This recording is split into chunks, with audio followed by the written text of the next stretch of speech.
네, 시청자 여러분 안녕하십니까? 올해 2019년은 부산과 마산에서 발생한 부마 민주항쟁이 40주년을 맞은 해입니다. MBC는 우리 현대사에 암울했던 시기 군사 독재를 붕괴시켰던 부마항쟁을 기념하는 신년 특집 토론을 이곳 부산 민주공원에서 마련했습니다. 상당히 의미 깊은 자리인데요. 먼저 오늘 참여하신 토론자분들을 소개해드리겠습니다. 차성환 부마항쟁 진상규명위원회 상임의원님 나오셨습니다. 차성환입니다. 반갑습니다. 네, 옥정혜 부마항쟁 기념사업회 부회장님 나오셨습니다. 네, 반갑습니다. 옥정혜입니다. 네, 다음으로는요 이은진 부마항쟁 진상규명위원회 실무위원님 나오셨습니다. 네, 안녕하세요. 이은진입니다. 네, 마지막입니다. 김종세 부마 민주항쟁 기념사업회 이사님 나오셨습니다. 예, 김종세입니다. 반갑습니다. 네, 먼저 40년 전입니다. 1979년 10월 부마 민주항쟁의 시발점이 됐던 부산대학교로 자료를 통해 되돌아가 보도록 하겠습니다.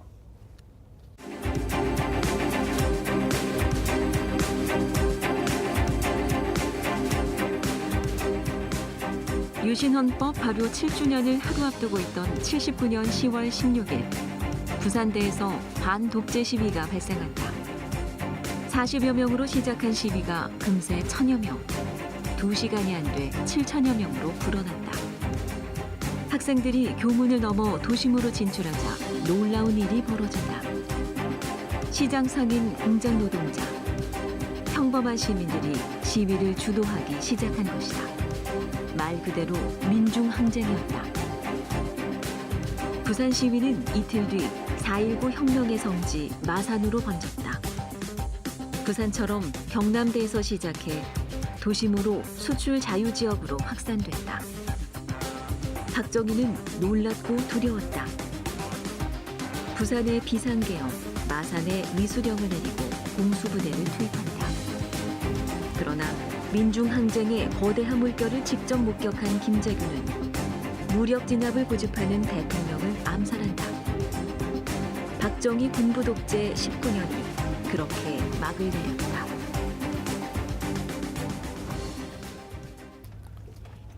네, 잘 보셨는지요? 그럼 먼저 부마항쟁 당시 참가자들의 체험담부터 좀 들어보는 시간 가져보겠습니다. 부산과 마산 모두 이 대학교에서 항쟁이 시작됐죠. 먼저 김종세 이사님. 네. 예, 그때 저는 대학교 3학년이었습니다. 올해 기미 3.1 민주항쟁이 일어난 지 꼭 100년이 되는 해고요. 1979년은 공교롭게도 기미년이었습니다. 기미 3.1 독립선언이 있은 지 꼭 60년이 되는 해였는데 5.16 쿠데타 이후에 박정희 체제의 통치가 18년을 넘기고 있었죠. YH 무역 노동자들이 신민당사에서 농성을 하고 그리고 박정희 대통령의 지시에 의해서 당시 야당 총재였던 김영삼 총재가 제명이 되고 이런 과정들 상황들이 계속되었습니다. 박정희의 통치 체제가 모순은 이제 극에 달하고 감출 수 없게 국민들 앞에 민낯을 드러내게 된 것이죠. 부산대학교는 그해 여름방학을 지나면서 시위가 기획되고 있었습니다. 2학기 개강 이후에 약 1만 명에 이르는 재학생들이 뭔가의 긴장감 속에서 캠퍼스를 오가고 있었습니다. 10월 15일 월요일 유인물이 뿌려지고 마침내 그 다음 날 10월 16일 유신철폐, 독재타도, 언론자유 외치면서 교문을 박차고 학생들이 나갑니다. 하여 335 남포동 광복동 도심으로 진출을 하게 됩니다. 도심에 진출한 시위대는 약 하오 한 2시경에 청년들과 대학생들이 주동이 되어서 남포동, 광복동, 장선동 일대를 도심 곳곳에서 노점상들과 영세 소상인들의 격려를 받으면서 규모는 일정치 않지만 몇십 명에서 몇백 명 단위로 시위를 전개합니다. 그러다가 직장인들의 퇴근 시간이 된 7시를 지나고 8시경 돼서 직장에서 퇴근한 일반인들이 합류하게 됩니다. 그리고 대학생들뿐만이 아니고 그래서 젊은 노동자, 상인, 접객업소 노동자, 무직자, 정당인 등등이 참가하면서 다양한 직업인들이 참가하게 됩니다. 9시경에 남포파출소가 시위대에 의해서 타격을 당하고 그리고 이어서 경찰차가 불타고 시위는 격하게 진행되어 갔습니다. 네, 당시 부산 상황을 좀 들어봤는데요. 그러면은 당시 마산 상황을 좀 들어보겠습니다. 옥정혜 부회장님. 네, 마산에서는 9월부터 항쟁에 대한 구체적인 모의가 시작되었습니다. 경남대학에서는 10월 22일을 거사일, 즉 D-Day로 잡아서 세밀한 계획을 세우고 있었는데요. 10월 18일 당일에도 사전 모의팀이 시내 모처에서 만나기로 약속되어 있었습니다. 그런데 16일 부산에서 먼저 사건이 터져버리는 바람에 학교에서 휴교령이 내려지고 하마터면 아무것도 못하고 모든 게 접힐 듯한 그런 위기에 처해 있었습니다. 그렇지만 계획이 거의 마무리 단계에 있었기 때문에 18일 휴교령이 내려지자 그동안 준비해왔던 학생들이 앞장을 서서 학내에서 시위를 시작했습니다. 학내에서 시작된 시위가 교문 앞을 박차고 나가려고 했는데 정경대원들이 막아서는 바람에 뒷문을 통과해서 삼복도로를 지나서 3.15 탑 앞까지 우선 오게 된 것이지요. 3.15 탑 창동 수출 자유지역 정문이 사전 모의팀이 먼저 잡아놓은 그런 주요 거점 지역이었습니다. 18일 학생들이 3.15 탑 근처에 모여 있다가 날이 어두워지자 마산의 중심가인 창동으로 향했습니다. 거기서부터 본격적인 시민들의 합세가 이루어집니다. 거기서부터 20일까지 항쟁을 쭉 이어가게 되는데요. 마산 수출 자유지역이 있는 산호동, 양덕까지 진출을 하게 됩니다. 수만 명이 시위에 참여했고 거의 마산 전역으로 번져갔습니다. 창동의 모든 상가는 불이 꺼지고 깨진 유리가 바닥에 쌓일 정도였다고 합니다. 정은으로 듣기에는 불이 밝으면 시위대의 얼굴이 노출되기 때문에 시위대는 불 꺼라 하는 소리를 마치 구호처럼 자주 외쳤다고 하더군요. 시위대는 주로 애국가를 불렀는데 그 당시에 정경대원이었던 한 증언자의 말을 빌리면 멀리서 들려오는 애국가 소리가 그토록 공포스럽게 들렸다고 하더군요. 그리고 산호동에는 공화당사가 있었습니다. 공화당사를 습격해서 박정희 사진을 끌어내려 부수고 산호동 파출소, 양덕 해원동까지 여러 파출소가 불에 타고 파출소에 걸려있던 박정희 사진이 끌어내려지고 부서졌습니다. 그런데 증언에 의하면 18일 밤, 그러니까 19일 새벽 1시에 그 당시에 창원에 있던 39사단이 마산 시내에 들어왔습니다. 위수령이 정식으로 발효된 것이 20일 정오입니다. 근데 그보다 훨씬 일찍 계엄군이 마산 시내에 들어왔고 19일에 벌써 경찰 대신 공수부대가 총을 들고 각 파출소를 지휘하고 길거리에 다니는 젊은 사람들을 무조건 불심검문하고 폭행하고 체포하여 시위를 진압했습니다. 네, 두 분 당시 40년 전의 상황임에도 불구하고 상당히 생생하게 급박했던 상황을 전해주신 것 같습니다. 그럼 그 당시의 역사적인 상황, 이런 분위기로 좀 넘어가 보도록 하겠습니다. 당시의 유신 체제, 지금 세대들은 교육을 통해서 알고도 있겠지만은 좀 상상하기 힘든 부분이 좀 있기도 할 것 같습니다. 차성환 위원님, 예. 유신 체제를 어찌 보면 온몸으로 저항하셨던 분이신데 유신 체제 그 당시 어떤 상황이었습니까? 예. 유신 체제라는 것은 유신헌법을 토대로 해서 만들어진 통치 체제라고 할 수 있죠. 그런데 이 유신 체제가 만들어질 때 그 자체가 굉장히 불법적인 쿠데타 방식으로 만들어졌습니다.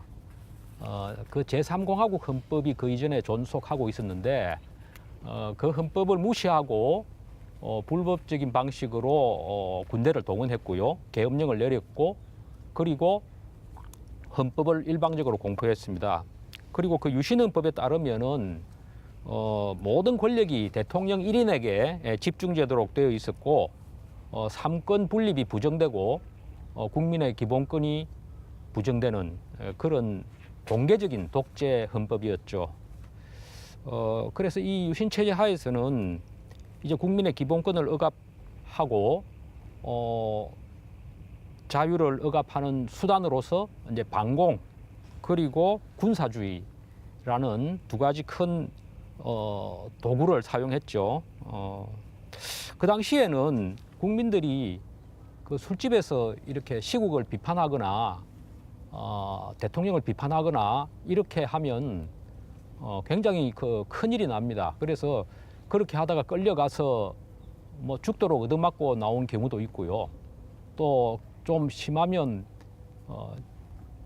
국가보안법이나 반공법으로 징역을 사는 경우도 적지 않았습니다. 그래서 그 당시에 그런 식으로 이제 징역을 사는 경우를 막걸리 반공법 이렇게 부르기도 하고 그랬는데요. 어쨌든 사회 전체가 정보기관의 감시하에 있었다. 이렇게 볼 수 있습니다. 그래서 이제 이런 현상을 두고 당시에 야당이나 대학생들이 정보정치라고 비판을 했는데요. 정보정치라는 말 자체는 유신체제 이전부터 있었지만 유신체제가 되면서 훨씬 더 그 거미줄처럼 촘촘하게 국민들의 모든 생활을 감시하는 그러한 체제가 그 완성되었죠. 그리고 이제 그 학교에서는 교련을 실시하고 직장인들은 예비군 훈련 그리고 지역 동네에서는 민방위대, 민방위 훈련 이런 것들을 통해서 이제 군사적으로 통제하는 그러한 방식을 사용했고요.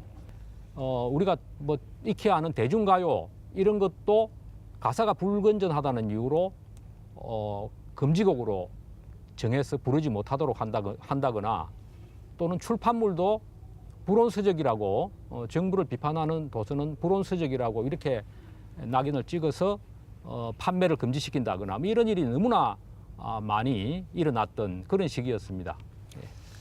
네, 뭐 많은 얘기를 해주셨는데 뭐 국보법이나 반공법이 상당히 그 서슬퍼런 상당히 무서운 시기였고 포갑적이고 비민주적인 시기였다 뭐 이런 취지의 말씀이신데 그 당시 대학생들도 이 민주항쟁을 하려면 어찌 보면 그런 상황에서 좀 목숨을 걸고 해야 되는 이런 두려움, 용기 이런 게 좀 있었을 것 같습니다. 어떻게 생각하십니까?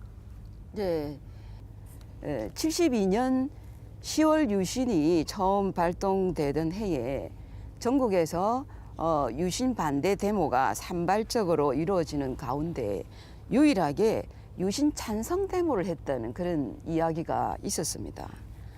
4.19의 진원지였던 마산에서 이런 일이 있었다는 것은 정말로 부끄러운 일이었습니다. 이런 상황에서 아무것도 하지 않았다는 이런 자각이 경남 대학생들을 더욱 부추겼다고 볼 수가 있겠습니다. 경남 대학생들이 사전에 모의를 할 때는 3.15의 도시 마산 시민, 그 시민들의 의식을 믿었습니다. 네, 뭐 대학생들이 항쟁을 시작했지만 이제 대학생들이 항쟁을 도심으로 끌어나가면서 일반 시민들의 참여율도 상당히 높아졌었죠. 그 일반 시민들 이 분야에 대해서는 우리 차성환 의원님 뭐 연구물도 있으시고 이런데 그 당시 또 체험담들 참여자들의 체험담 이런 걸 또 연구하신 게 있죠? 시위를 하면서 차도를 이렇게 행진하는데 그 차도를 지나가던 버스 안에 승객들이 버스의 창문을 열고 열렬히 박수를 치면서 잘한다고 환영하는 그런 장면도 뭐 계속 눈에 띄고요. 그다음에 국제시장의 부근에서 이제 그 많이 시위를 했는데 그 부근에서 시위를 했던 사람들의 이야기에 의하면은 경찰에 쫓기는 학생들을 그 가게 상점에 이렇게 숨겨주고 보호해주고 뭐 이런 사례는 너무 많습니다. 그리고 이제 학생들에게 음식을 나누어주고 길가의 노점상들도 그들이 팔던 김밥 뭐 음료수 이런 것도 막 나누어 주고요. 또 문구사에서는 태극기도 나누어 주고 뭐 그래서 태극기를 들고 흔들고 시위를 하기도 하고 뭐 이런 상황. 그다음에 그것을 이제 진압하는 경찰에 대해서는 빌딩 위에서 고층 건물 위에서 이렇게 화분을 던지거나 뭐 이렇게 물건을 투척해서 경찰을 방해하는 행위 이런 것도 있었고요. 그 계엄군에 쫓기던 한 청년이 경험했던 이야기인데요. 그 골목길에서 계엄군을 맞닥뜨려 가지고 붙들려 가기 직전의 상황이었는데 바로 그때 그 옆집에 있던 어떤 여학생이 젊은 여성이 흰 소복을 입고 나와 가지고 오늘 아버지 제사인데 오빠 왜 이렇게 늦었어 이러면서 그 청년을 끌고 집으로 들어갔어요. 그러니까 계엄군은 이제 그 제사 지내러 온 사람인 줄 알고 그냥 지나갔죠. 그런데 가보니까 거기에는 이미 그런 식으로 이렇게 피신해온 젊은 사람이 여럿이 방 안에 모여 있었다고 합니다. 그래서 그 방에서 하룻밤을 자고 무사히 귀가할 수 있었다 이런 이야기도 있었고요. 정말 여러 가지 에피소드가 많습니다. 네, 그 당시 뭐 이 주도했던 것은 대학생들뿐만이 아니라 다양한 시민들, 모든 직업군의 시민들이 열성적으로 참여했다는 얘기신데, 그 어찌 보면은 4.19와 부마 민주항쟁, 그다음에 87년 6월 민주화운동, 그다음에 16년에서 17년 사이에 있었던 그 촛불 집회, 이 시기를 거의 관통하는 그 시민들의 민주주의에 대한 열망과 의지, 이런 것들이 좀 생생하게 좀 증언이 되는 것 같습니다. 이 부분에 대해서는 이따가 또 얘기를 좀 계속 해보고요. 그 이은진 교수님, 지금 뭐 경남대 사회학과 명예교수시고 이 분야 연구도 많이 해오셨는데, 그 당시에 부마항쟁의 경제적 배경이랄까요? 이런 것들을 좀 어떻게 보고 계십니까?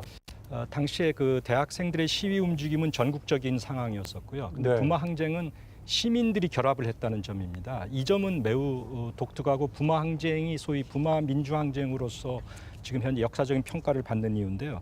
당시에 그 부산 중심지에는 미국 문화원이 있었습니다. 미국 문화원을 통해서 미국 대사관에서는 모든 정보를 다 수집을 하고 있었습니다. 근데 미국 그 대사가 미 국무성에 보낸 자료에는 당시에 그 부산의 항쟁에 대해서 소위 그 하층 시민들이 참여한 클래스 워페어, 계급전이다라고 규정을 내렸습니다. 그럴 정도로 부산의 항쟁의 경우에는 하층 계급이 매우 적극적으로 참여한 걸로 우리가 파악을 하고 있고요. 근데 그 이유가 뭐냐? 뭐 잘 아시겠지만 지금은 없어졌지만 부산은 신발이나 합판 산업과 같은 경공업 중심의 수출 위주의 산업입니다. 근데 당시에 1970년대가 1차 석유 위기, 제2차 석유 위기를 거치면서 세계 경제가 이제 하강 국면으로 접어들었었고요. 또 이에 따라서 실제로 이제 고용이 줄어들기 시작을 합니다. 1979년 되면은. 그리고 사실은 저는 대학생들의 참여도 아마 고용 불안과 연관이 있지는 싶은데 확실하지는 않습니다. 왜냐하면 1980년의 경우에는 대한민국이 경제 성장을 기록한 이후 처음으로 마이너스 5%의 경제 성장을 기록을 합니다. 그 정도로 심각한 위기 상황이었었고요. 이에 따라서 또 민생 부분도 굉장히 어려운 상황이었었는데 아까 그 영세 상공 그 상인들이 많이 참여했다고 하는데 영세 상공인들이 참여한 것은 또 그 당시에 뭐 여러 가지 설이 있긴 하지만은 부가가치세 10%를 1977년도에 도입을 했고 1978년도부터 시작을 하면서 1979년에 본격적으로 돈을 내는 시기였었습니다. 그러니까 이제 우리가 잘 기억을 기억이 아니라 일본 같은 경우에는 부가가치세 한 5% 올리는 데에도 엄격한 저항이 있어서 그걸 제대로 올리지 못했는데 우리는 갑자기 제로에서 10% 올리니까 모든 물가가 다 10% 오르고 또 당시에는 세금 제도가 정확하지가 않았습니다. 그러면 인정과세입니다. 적당히 보고 당신 지금 매출이 1,000만 원쯤 되니까 100만 원 내시오 세금. 이런 식으로 그 관리들이 행사하던 시절이었었거든요. 그러니까 이 그 상인의 입장에서는 무차별적으로 세금을 매기고 있었다 이렇게 느낄 수밖에 없었죠. 그래서 대학생들, 상공인 전반적으로 아주 그 불만이 많았던 경제적으로는 그런 시기였던 것 같습니다. 네. 유신 체제는 부마항쟁 그 어떻게 받아들였습니까, 차 의원님?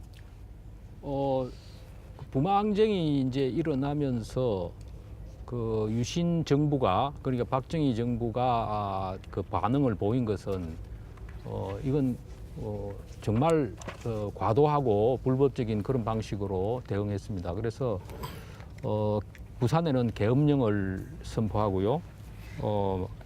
마산에는 이제 위수령을 내렸습니다. 그런데 이 계엄령과 위수령을 내린 그 자체가 굉장히 불법적인 그런 조치라는 것이 지금 다 밝혀지고 있고요. 그래서 이제 그런 그 자세한 얘기는 또 나중에 또 나올 것이니까. 이따가 또 여쭤보겠습니다. 네. 네. 그 부마항쟁 어찌 보면 좀 짧은 기간이었습니다. 그러니까 10월 16일부터 20일까지 5일간에 이제 진행이 됐었는데요. 그럼에도 불구하고 11.6이 있었죠. 김재규의 저격인데요. 결국 유신 시대 종말이 이 부마항쟁을 통해서 이끌어진 그런 부분은 분명히 존재합니다. 근데 이런 소식, 그 두 분은 당시에 뭐 유치장에 계셨던 거로 아는데 어떻습니까? 김종석 이사님? 예, 저는 이제 집에서 체포돼서 동래경찰서에서 조사를 받고 또 보안사 안가로 이렇게 조사를 받았습니다. 그런데 27일 새벽 좀 이른 아침이었어요. 제가 동래경찰서 안에 있는 다이알실이라고 자그마한 방에 구금이 되어 있었는데 바깥 그 창문을 통해서 조가가 들려오는 거예요. 이게 웬일이지? 그건 이제 좀 궁금하게 제가 생각을 하고 있는데 좀 지나서 아침이 이제 배달이 되어 왔는데 아침 배달될 때 위에 신문지를 얹어서 그 식당에서 배달이 되어 왔어요. 그 신문에 보니까 박정희 대통령이 피살됐다. 박정희 유고 이렇게 기사가 났더라고요. 그래서 제가 처음 알게 됐어요. 근데 제가 굉장히 마음이 복잡했어요. 이게 뭔가 전혀 예상치 못했던 일이 일어난 거죠. 근데 조금 제가 지나서 생각을 다시 가다듬어 보면서 박정희가 죽었다고 해서 박정희 체제가 완전히 없어진 건 아니다. 그래서 제가 유치장에 다시 옮겨진 이후에 제 후배들에게 편지를 쓰게 됩니다. 박정희가 죽음으로써 우리의 투쟁이 끝난 것이 아니다. 계속해서 우리는 이 상황을 예의주시하고 우리 투쟁을 멈춰서는 안 된다는 요지에 편지를 제가 바깥으로 출감해 나가는 분들을 통해서 내보냈어요. 그것 때문에 나중에 제가 이제 구치소에서 나올 때 또 한 번 더 동래경찰서에서 대공 혐의자로 밤샘 조사를 받은 적이 있습니다. 네, 옥정혜 선생님은 어떤 경험이시죠? 네. 저는 바로 그 전날도 고문을 받았던 것 같아요. 네. 생각하니까 옷이 좀 젖어 있었던 것 같거든요. 경찰서 유치장에 있었는데 유치장에서는 그 얇은 국방색 담요 한 장을 깔거나 덮고 이렇게 자야 했습니다. 근데 새벽 6시 되면 라디오에서 그때 국민체조 방송을 했었습니다. 이 국민체조 방송 시간에 맞춰가지고 재소자들을 기상을 시켰는데요. 그날이 저희는 뭐 27일인지 28일인지 그 당시에는 잘 몰랐습니다. 근데 국민체조를 알리는 방송이 시작되어서 저희가 이제 담요를 개고 이렇게 체조할 준비를 했습니다. 근데 갑자기 그 체조하는 음악이 그치더니 그 장송곡이 흘러나오기 시작하는 거예요. 그 뒤로부터 계속 장송곡이 나오고 어느 한 시점에서 유고라는 말이 나왔어요. 그래서 유치장을 지키고 있던 경찰들이 순식간에 흩어져 버리더라고요. 그 사람들도 정신이 없어서 라디오를 끌 생각도 못하고 밖으로 그냥 다 나가버리고 우리끼리 있었던 상태였는데요. 처음에는 그 유고라는 말이 정확하게 뭘 의미하는지 잘 몰랐었습니다. 그러다가 아나운서가 박 대통령이 서거했다라는 말이 들려오더군요. 그 순간에는 온몸이 와르르 떨렸습니다. 뭐 비단 저뿐만이 그런 게 아니었겠습니다만 정말로 이런 일이 있을 수가 있단 말인가? 기적인가? 아니면 영화인가? 이런 생각을 했을 거예요. 너무 많이 떨려서 유치장에 그때 여자 방에는 한 10여 명 정도 사람이 있었습니다. 그 10여 명이 서로 손을 잡고 제가 그때는 그 가톨릭 신자였기 때문에 제가 대표로 기도를 올렸습니다. 일단 사람이 죽었으니까요. 그 죽은 영혼을 뭐 편안히 쉴 수 있게 해달라. 그다음에 우리나라가 빨리 안정을 되찾고 민주주의로 되찾을 수 있게끔 그렇게 기도를 올린 기억이 있습니다. 네, 두 분 뭐 생생한 그 당시 기억을 지금 되올려 주셨는데 이 부분을 좀 점검하고 가야겠습니다. 당시 중앙정보부장 김재규, 그다음에 부마 항쟁, 그리고 12.6 사이의 관계 이 부분에 있어서 김종세 이사님 좀 명확한 의견 어떤 것입니까 지금? 사실은 이게 밝혀지지 않은 상당히 앞으로 밝혀야 될 부분의 내용이죠. 네, 그렇지만 우리가 아주 기본적인 단서는 있습니다. 김재규의 그 변호인단 중에 한 분이었던 황인철 변호사가 김재규를 접견한 접견 기록이 전해져 오고 있습니다. 메모된 거죠. 메모된 수첩을 보면 시위대 가운데 학생은 일부이고 대부분이 시민인데 시민들이 시위대에 주먹밥, 콜라를 주고 박수를 친다. 또 그리고 시위대를 숨겨준다. 이러한 반정부 정서가 뚜렷하더라. 삽시간에 5대 도시에 번질 거라는 정보를 입수했다. 이런 김재규의 발언을 기록한 기록이 있습니다. 김재규는 부마항쟁 때 부산에 와서 현장 보고도 받고 18일 날은 회의에도 참석을 합니다. 그래서 생생한 상황을 파악하고 부마항쟁을 밀란으로 규정을 하죠. 그리고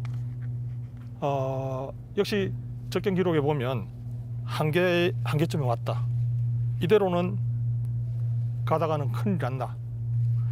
또 전 국민이 자유민주주의를 갈망하고 유신체제 7년 동안 체제에 한가하는 국민들이 그 생각이 팽배해졌다. 이렇게 생각을 합니다. 그런 와중에 박정희에게 보고를 하고 차지철과 같이 있는 자리에서 박정희가 앞으로 사태가 나면 내가 발포 명령을 하겠다. 그리고 차지철은 체제에 도전하는 놈 200만 죽여도 끄덕없다. 이런 발언을 듣습니다. 위기의식이 정복된 김재규는 10월 26일 야수의 심정으로 유신의 심장인 박정희를 죽이기로 결심한 것으로 그렇게 보입니다. 네.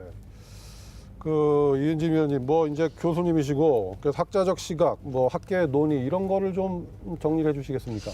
지금 이 프로그램 모두에서도 부마 항쟁 때문에 군사 독재가 붕괴되었다라고 하는 표현을 하셨고 우리 네네. 또 김정세 위원님은 사람은 죽었어도 체제는 여전히 남아있다 이런 표현을 썼는데 사실 이게 뭐 평가하기 쉽지 않습니다. 하지만 우리가 대충 기준을 정하면 평가를 할 수가 있어요. 사실 유신 정권이 뭐냐. 사실은 그 유신 헌법이라는 것도 있고 일반적으로 얘기할 때는 긴급 조치를 또 이야기를 합니다. 그래서 우리가 박정희가 죽었을 때 1차적인 조치는 사실은 긴급 조치는 해제가 빨리 된 셈이고요. 왜냐하면 유신 체제를 표면화시킨 것, 즉 사상의 자유나 토론, 정부를 비판할 수 있는 것, 이 모든 것을 막은 것은 긴급 조치에 의한 것이었거든요. 그리고 이제 두 번째로 유신 헌법의 문제인데 유신 헌법은 사실상 철폐되지 않았다고 해석하는 게 맞습니다. 그러니까 유신 헌법이 철폐되지 않은 것은 일단 1979년 12월 달에 최기화 대통령이 유신 헌법에 의해서 대통령이 선출이 되었고 또 1980년에 최기화 대통령이 물러나고 전두환 대통령이 다시 취임할 때도 유신헌법에 의한 것이었고 그리고 전두환 대통령이 만든 헌법도 유신체제를 그대로 이어받았습니다. 즉 국민들이 직접 선거에 의해서 대통령을 선출하는 제도가 없었고 소위 간접 선거인단 제도를 도입을 했었고 그리고 그 방법도 굉장히 철저하게 국민의 주권을 무시한 거죠. 왜냐하면 당시에 전두환 대통령 같은 경우에도 광주 항쟁을 하면서 왜 5월 18일 날을 노렸느냐라고 얘기할 때는 5월 22일에 국회가 문을 열기로 되어 있는데 국회가 문을 열면은 계엄령 해제를 요구할 것이다. 계엄령 해제를 하지 못하게 하기 위해서는 그 전에 무언가 그 결란을 해야만이 자기네들이 계속 정권을 유지할 수 있다라고 판단을 한 거거든요. 또 실제로 그렇게 준비를 했습니다. 따라서 우리가 그냥 상식적으로 본다고 하면은 사실은 그 87년 민주화 토정을 통해서 헌법이 바뀌고 그때 비로소 저는 유신 체제가 붕괴되었다라고 판단하는 것이 옳지 않을까 싶습니다. 네, 알겠습니다. 뭐 이 학계 입장에서 좀 말씀해 주셨는데 지금 이런 문제가 있습니다. 이 19년간의 유신 독재 이게 뭐 붕괴가 됐는지 아니면 계속 87년 이전까지 유지가 된 건지 뭐 논쟁적이라는 말씀해 주셨는데 그럼에도 불구하고 박정희는 사라졌고요. 그다음에 또 서울에 봄이 온 것도 사실인 것 같습니다. 근데 중요한 점은 부망쟁에 대한 소중한 기록들이 좀 많이 사라졌다는 것입니다. 화면을 좀 보시고 다시 돌아오도록 하겠습니다.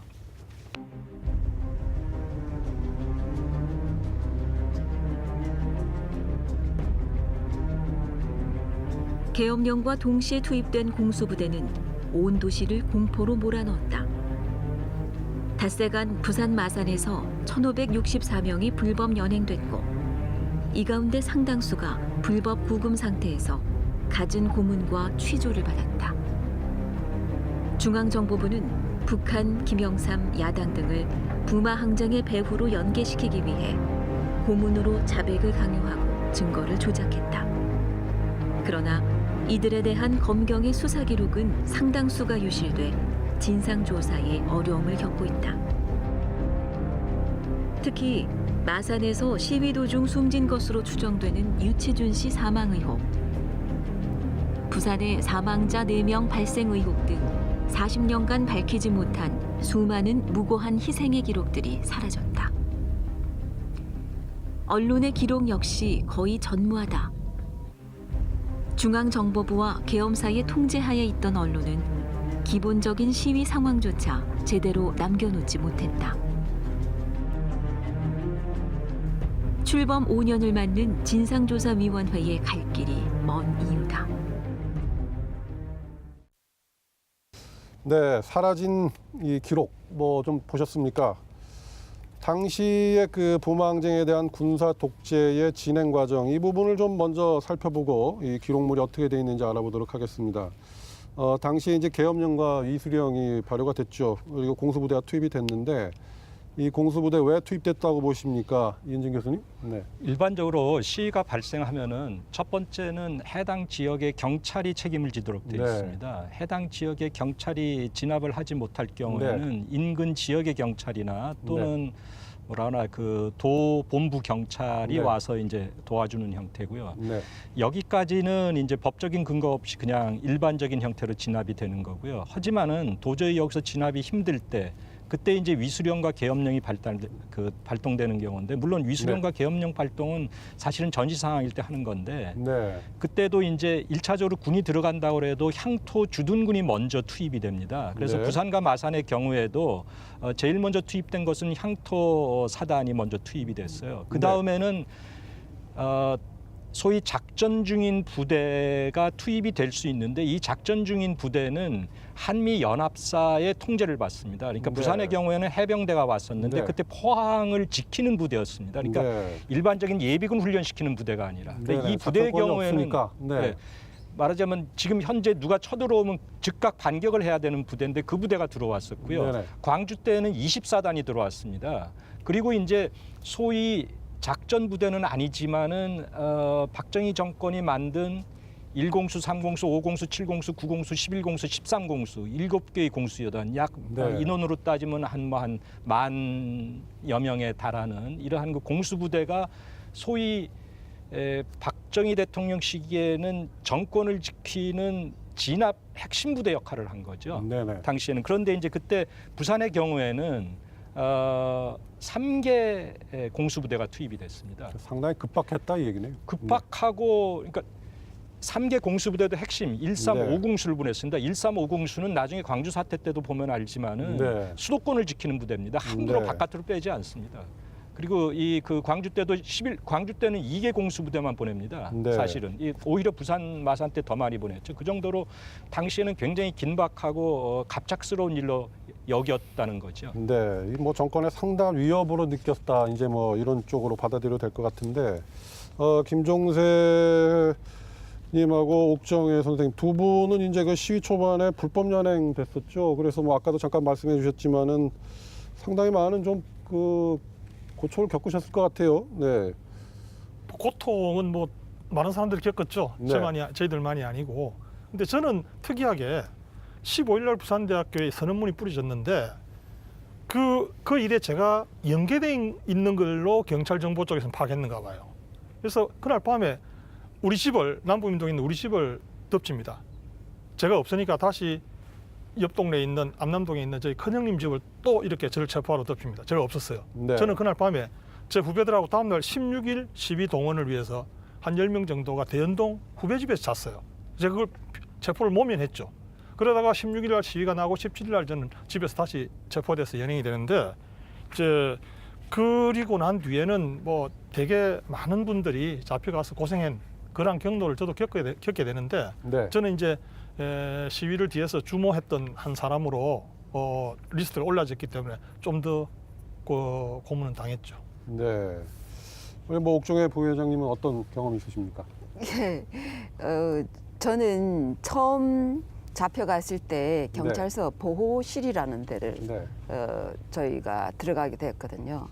보호실에서 3일 있고 그다음에 경찰서 유치장이라는 데에서 10일을 있게 됐는데, 처음 보호실에 있었던 3일이 가장 힘들었습니다. 네. 보호실 첫날 18일에는 비까지 밖에서 좀 내렸던가 봐요. 그래가지고 보호실 안은 사람이 바로 서 있기도 힘들 만큼 빽빽하게 들어차 있었습니다. 그런데다가 맞아서 이렇게 경찰이나 공수부대에 맞아가지고 피를 흘리는 사람도 있었고, 붕대를 감고 들어온 사람도 있고, 그렇게 되다 보니까 그리고 밖에서 체류탄 가스까지 들어왔습니다. 그러니까 뭐 그야말로 생지옥이나 다름이 없었지요. 뭐 완전히 아비규환 현장이었네요. 네. 네, 거기다가 그 와중에 저희 몇몇은 뭐 수시로 불려 나가서 취조를 당하고 네. 그렇게 했었으니까요. 네. 근데 이 마산 경찰서에서는 저희를 바로 그 직전에 있었던 난민전 사건과 연계를 시키기 위해서 네. 계보를 짜놓고 네. 저희를 갖다가 하나씩 거기에 끼워 맞추려고 하더라고요. 네.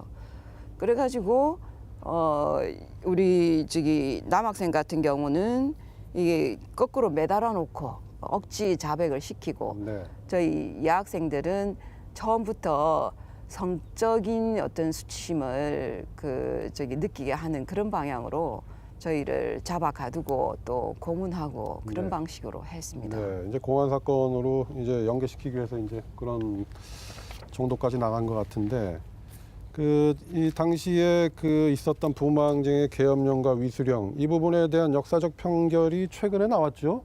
지금 현재 그러니까 당시에 1979년 10월 16일 부산에서 시위가 발생을 했고, 그리고 17일에 시위가 조금 그러니까 낮에 동아대학에서 시위가 있었고, 그런데 그때 이미 오후 6시 경 되면은 인근 주둔 부대에 출동 준비를 시킵니다. 그리고 실제로 국무회의가 소집돼서 계엄령을 선포한 것은 밤 11시입니다. 그리고 그 기록에 따르면 당시 10월 17일 날 유신 7주년 기념 만찬을 세종문화회관에서 하고 있었고, 그때 박정희 대통령이 보고를 듣고 즉각 국무회의를 시작을 했다라고 되어 있습니다. 이걸로 미루어 보면은 무언가 박정희한테 보고되기도 전에 이미 군대 출동 명령을 내리고 있었고, 이미 국무회의를 하는 순간에는 이미 출동 중이었었습니다. 이미 네. 계엄군으로 되어 있었던. 그래서 명백한 거는 계엄령 선포 전에 군이 출동이 되고 있었다. 다만 현재 밝히지 못한 것은 누가 출동 명령을 내렸느냐. 짐작은 하지만은 문서로서 확인은 지금 되고 있지 않습니다. 네. 그래서 국무회의가 이루어지고 이제 그날 밤에 다 여기 들어옵니다.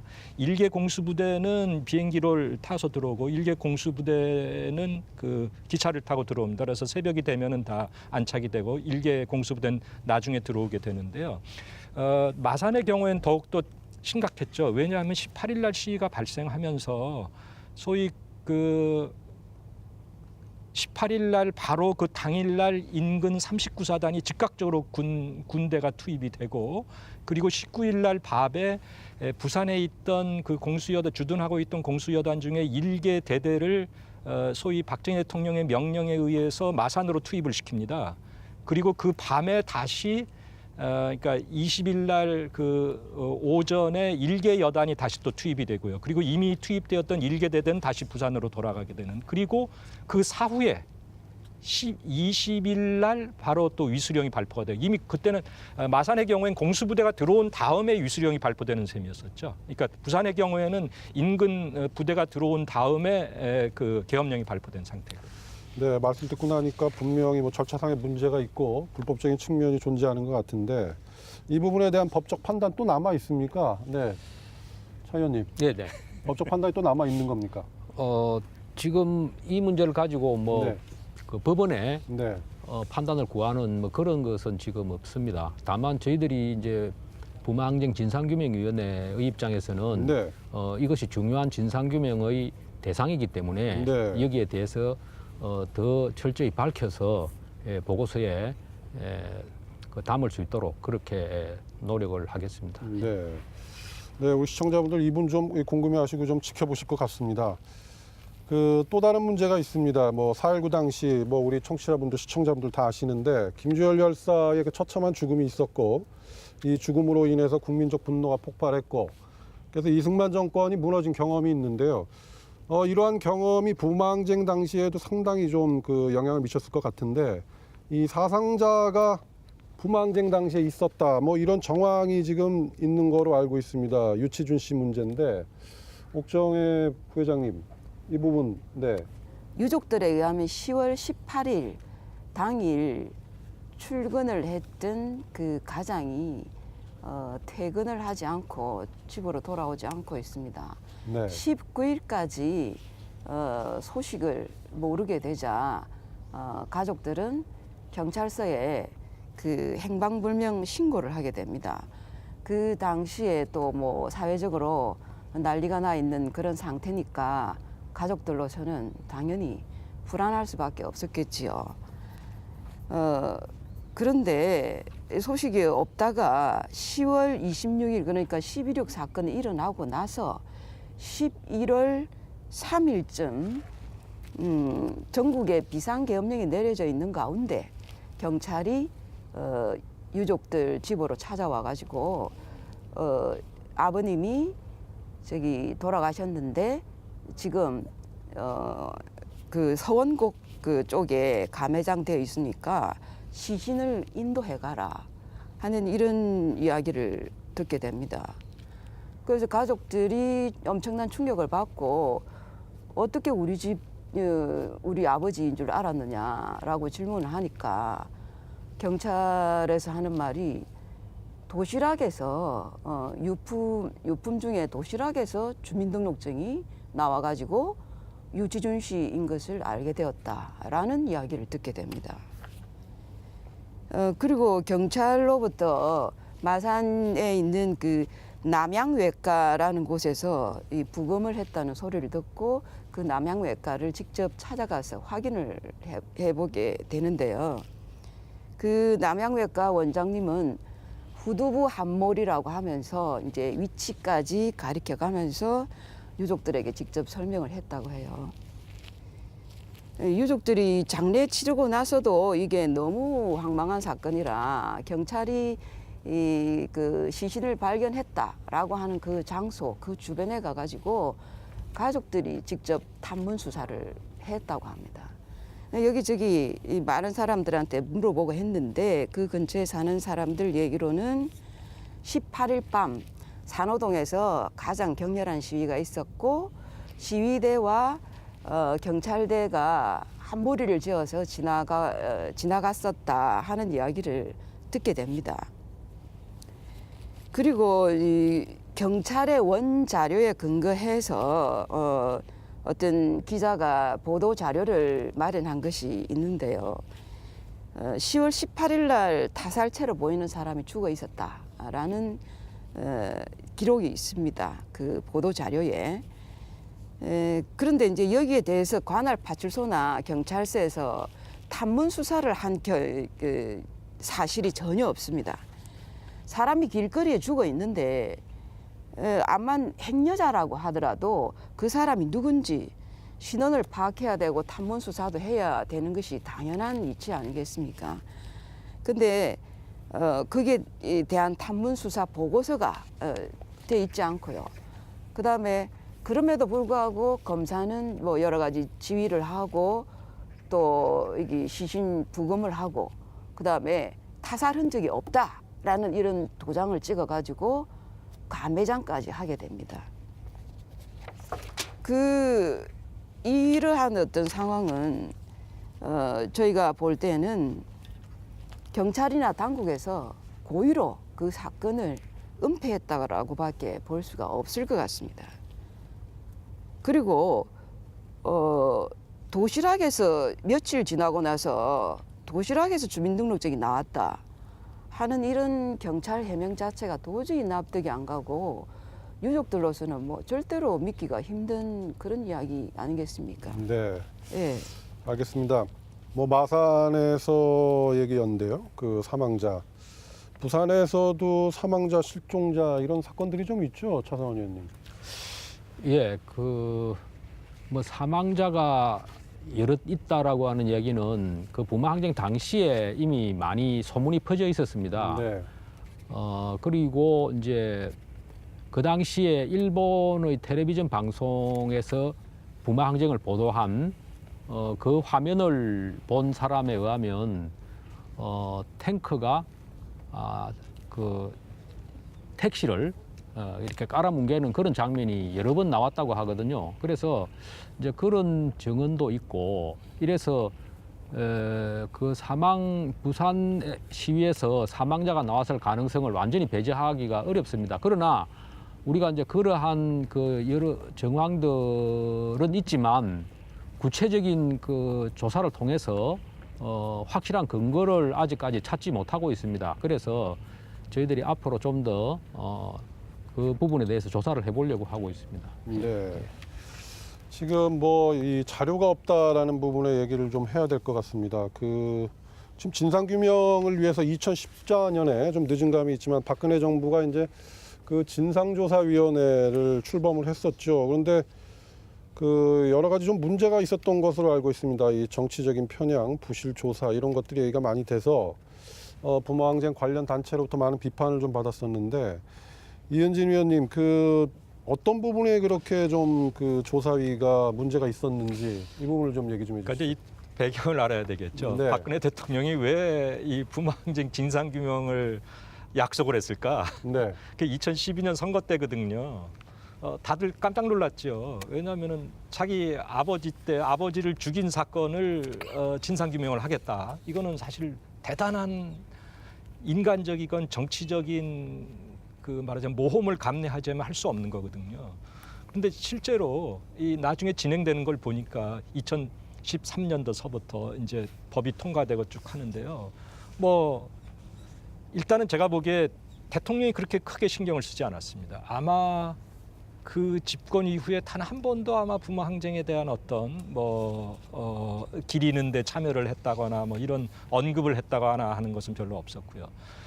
그러니까 당연하게도 그 자료를 제공해야 될 군 부대나 경찰이나 이런 데서 전혀 협조가 이루어지지 않았죠. 그리고 증언을 하려고 하는 사람들도 대부분 기억이 없다라든가 응하지 않는다거나 그래서 사실은 거의 조사를 했다고 해도 연락을 해보니 뭐 관련이 없다고 대답하더라 하고 하는 게 그냥 그 자료로서 나오거든요.